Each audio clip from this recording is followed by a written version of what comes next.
اس گھر میں مردے رہتے ہیں. کس کے گھر میں مردے رہتے ہیں ان کو خود معلوم ہونا چاہیے. اور یہ تمہارا ایسا رفیق ہے, ایسا دوست ہے جو قبر میں بھی تمہارا ساتھ نہیں چھوڑتا, بلکہ فرمایا گیا قبر میں اگر کوئی تمہارے لیے انسیت کا سبب بن سکتا ہے, کوئی تمہارے دل کو ہلکا کرے گا گھبراہٹ سے, ڈر سے, موت آنے تک قرآن کو اپنے ساتھ رکھو.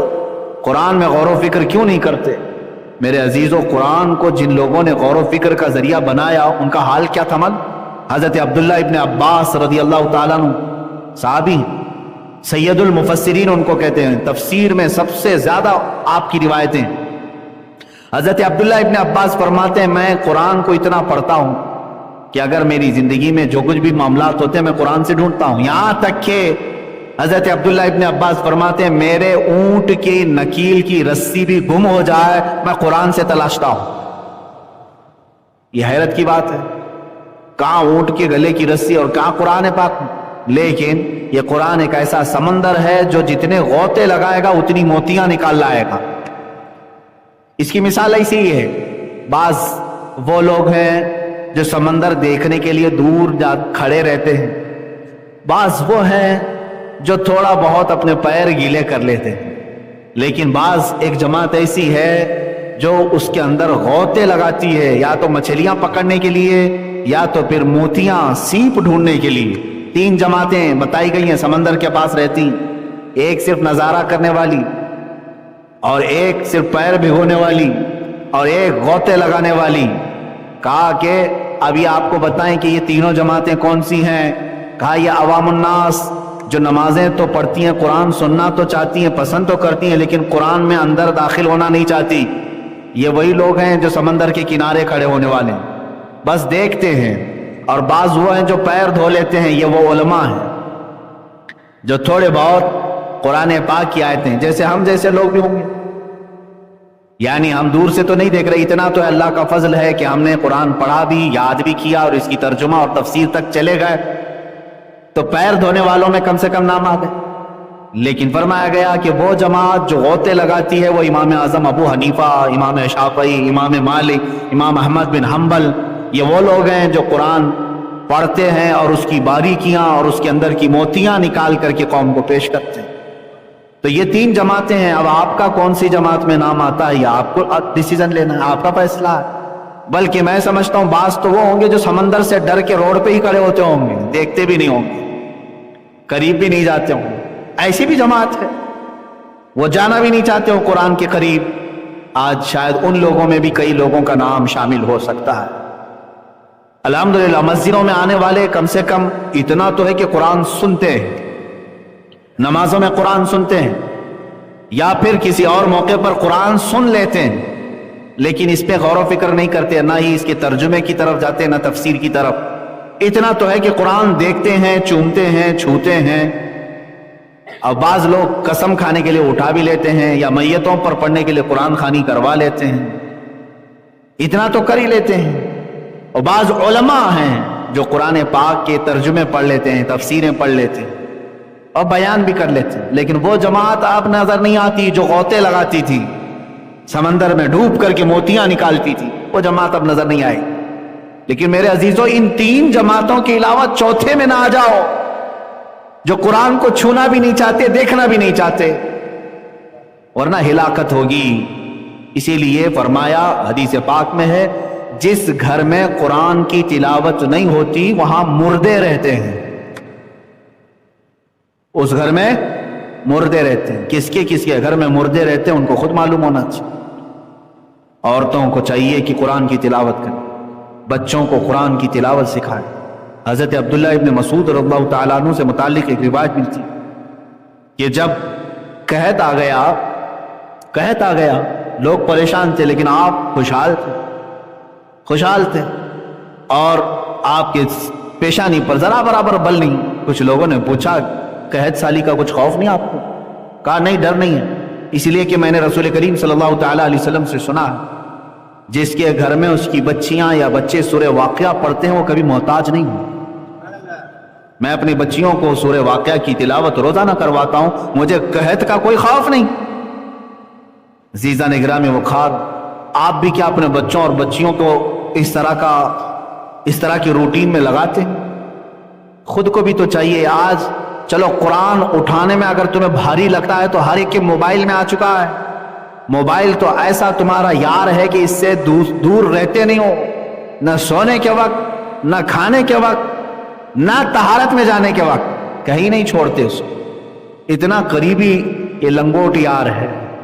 اس کے باوجود اس کے استعمال میں کبھی اس کے نصیب میں اس کی اسکرین پر قرآن کھولنا نہیں آتا. ڈاؤن لوڈ کر لو، قرآن پاک رکھ لو، کبھی تو نکالو قرآن پاک. اگر دیکھ کے پڑھ نہیں سکتے تو کم سے کم ریکارڈڈ قرآن پاک کی آوازیں اس میں سینکڑوں قاریوں کی قرآن کی تلاوت محفوظ ہے. اے نوجوانوں، اگر تمہارے پاس دیکھ کر کے پڑھنے کا اتنا موقع نہیں مل رہا ہے تو تم ایئر فون لگا کر کے گندے اور غلیظ گانے سننے سے بہتر ہے کہ قرآن کے نغمے سنو. اپنے کانوں میں ایئر فون لگا کر کے بہت ساری چیزیں تم سنتے رہتے ہو، قرآن سنو. اگرچہ تمہیں سمجھ میں نہ آئے لیکن ایک بات یاد رکھو، قرآن بارش ہے، تمہارے دل کو دھوتا رہے گا، دھوتا رہے گا. جس قدر آیتیں تمہارے کانوں میں پڑتی جائیں گی اتنا تمہارے دل کا میل یہ دھوتا رہے گا. قرآن سننا بھی عبادت ہے، پڑھنا بھی ہے، سننا بھی عبادت ہے. لیکن کیا سب سے زیادہ ناانصافی ہم نے قرآن کے ساتھ نہیں کی؟ ہماری قوم نے. آج یہ قرآن سب سے زیادہ دور ہو گیا. بچپن میں ہم اپنے بچوں کو قرآن سینے سے لگا کر کے بھیجتے تھے مدرسوں. یہی آج بھی معمول ہے. بچہ جب مدرسے آتا ہے تو سینے سے لگا کر کے آتا ہے، قرآن ہو کہ پارا ہو کہ قاعدہ ہو. لیکن وہی بچہ اسکول جاتا ہے تو اپنا پورا بستہ بیگ پورا پیٹھ پیچھے ڈال کر جاتا رہتا ہے. کبھی اس کو ہم آبزرو نہیں کرتے. بچپن سے ہمارے بزرگوں نے بتایا تھا کہ قرآن سینے کی طرف پہلے نمبر پر، بعد میں اس کے بعد جو کچھ بھی ہے وہ قرآن کے بعد. لیکن بڑا ہونے کے بعد بچہ اس کو پیچھے ڈال دیتا، اس کو آگے کر دیتا، قرآن پاک کو چھوڑ دیا جاتا ہے. اور بہت سارے لوگوں کا تو آج رواج ایسا ہے کہ ایک بار قرآن دیکھ کر کے ناظرہ ختم ہو گیا، ختم قرآن کی محفل ہو گئی، اس کی ہدیہ ہو گیا، اس میں لڈو لایا، گل پوشی کیا، استاد کو نذرانہ دے دیا، اس کے بعد قرآن اٹھا کر کے رکھ دیا. اب کسی سے ہم نے کہا بھی تھا بیٹا قرآن پڑھو، کہا نہیں میرا ختم ہو چکا ہے قرآن. ارے قرآن ناظرہ ختم ہو گیا تو اس کا مطلب کیا ہے؟ یہ کوئی ڈگری تھی جو تو انجینئرنگ کر رہا تھا اب دوبارہ نہیں پڑھے گا؟ قرآن تو تجھے استاد نے سلیقہ سکھایا پوری زندگی بھر پڑھنے کے لیے. موت آنے تک قرآن کو اپنے ساتھ رکھو. اور یہ تمہارا ایسا رفیق ہے، ایسا دوست ہے جو قبر میں بھی تمہارا ساتھ نہیں چھوڑتا. بلکہ فرمایا گیا قبر میں اگر کوئی تمہارے لیے انسیت کا سبب بن سکتا ہے، کوئی تمہارے دل کو ہلکا کرے گا گھبراہٹ سے، ڈر سے، تو قرآن ہے. قرآن تمہارے لیے قبر میں بھی آئے گا. اور میرے آقا صلی اللہ تعالی علیہ وسلم تو یہاں تک ارشاد فرماتے ہیں قیامت کے دن قرآن جس کی سفارش کر جائے پھر اس پر جنت میں جانا واجب ہوگا، اور جس کے خلاف کھڑا ہو گیا قرآن اسے پھر دوزخ میں جانا واجب ہو جائے، وہ ضرور دوزخ میں چلا جائے گا. آپ اس قرآن کو دیکھ کر کے کبھی یہ دیکھو دل پر ہاتھ رکھ کر کے کہ کہیں ایسا تو نہیں کہ یہ قرآن قیامت میں میرے خلاف نہ کھڑا ہو جائے، میں نے اس کا حق ہی نہیں ادا کیا. برسوں ہو جاتے ہیں چھوا نہیں، مہینوں ہو جاتے اٹھایا نہیں، ہفتے ہو جاتے ہیں. میرے عزیزوں قرآن کو اٹھاؤ. اسی لیے میں بارہا کہتا ہوں بڑھاپا بھی آ گیا تو کیا فرق پڑتا ہے؟ اگر تم نے اپنی جوانی میں یا بچپن میں نہیں سیکھا تھا تو قرآن سیکھنے میں کوئی شرم اور عیب کی بات نہیں، کوئی شرم اور عیب کی بات. میرے استاذ گرامی، میرے مرشد گرامی حضور تاج الشریعہ رحمت اللہ تعالی علیہ کو میں نے خود دیکھا 70 سال کی عمر میں وہ قرآن حفظ کر رہے تھے، جبکہ ان کی آنکھیں بھی جا چکی تھی، گلے کی آواز میں تکلیف تھی، کان میں سننے میں تکلیف تھی. اس کے باوجود 70 سال کی عمر کے بعد وہ قرآن حفظ کر رہے تھے. قرآن تو بچپن میں دیکھ کر کے پڑھنا سیکھ گیا اور سب معانی تفاسیر سب آ گئے، لیکن ان کا ایک شوق تھا کہ میں حافظ قرآن بھی بنوں. کب شروع کیا؟ 70 سال کے بعد. اور کسے سناتے تھے؟ 15 سال کے ایک بچے کو سناتے تھے، جبکہ ان کے مریدین میں ہی بڑے بڑے علماء اور فقہاء ہیں، ان کے مریدین میں ہی محدثین بھی ہیں. لیکن ایک 15 سال کے 16 سال کے بچے کو آپ جتنا یاد کیے وہ سنا رہے. میں نے صرف اس سے یہ اخذ کیا کہ قرآن سیکھنے میں اور سکھانے میں، پڑھنے میں اور پڑھانے میں کبھی کسی کو شرم نہیں محسوس کرنی چاہیے، نہ جھجک نہ عیب. بڑے بڑے علماء نے جب اس عمر میں قرآن حفظ کرنا شروع کیا ہے تو آج اگر کسی کی عمریں زیادہ ہو گئی اور وہ قرآن دیکھ کر کے بھی پڑھنا نہیں سیکھا تھا تو میرے عزیز اب بھی تمہارے پاس وقت ہے، جب تک تمہاری آنکھیں سلامت ہے، زبان سلامت ہے، پڑھ لو اس کو، ورنہ قیامت کے دن اتنی سخت پکڑ ہوگی، قرآن کھڑا ہو گیا اگر تمہارے خلاف تو پھر جنت میں جانا مشکل ہو جائے گا۔ اب رسول پاک صلی اللہ تعالی علیہ وسلم جن پر خود قرآن اترا ہے، حضور صاحب قرآن ہیں، قرآن ان پر اترا ہے، وہ دعا کرتے ہیں اللہ کی بارگاہ میں، اللہم اجعل القرآن حجتا لنا لا حجتا علینا، اے اللہ قرآن کو ہمارا سفارشی بنا، ہمارے خلاف کھڑے ہونے والا نہ بنا۔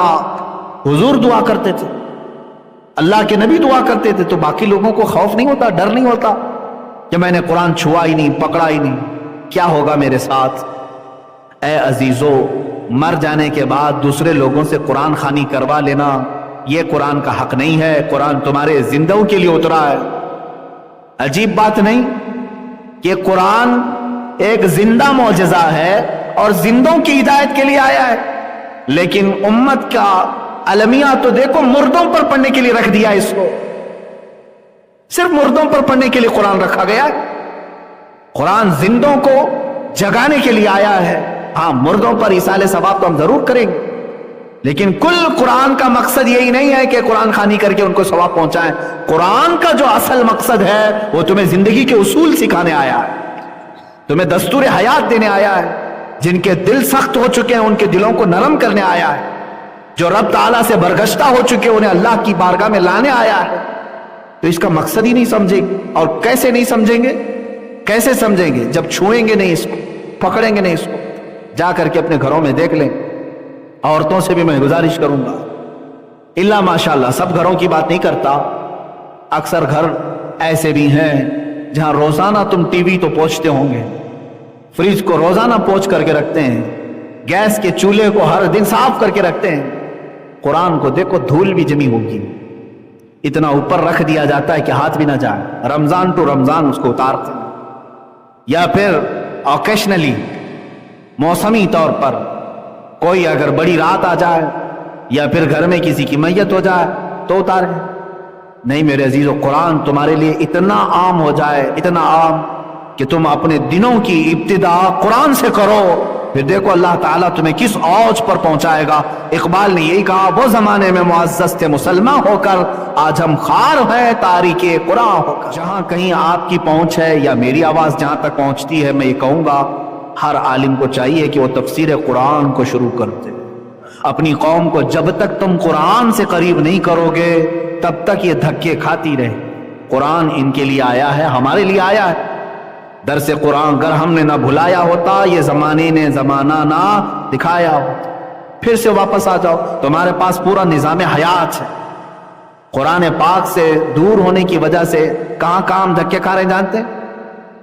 لوگ ہمیں بیوقوف بنا رہے ہیں، ہر فیلڈ میں، ہر میدان میں۔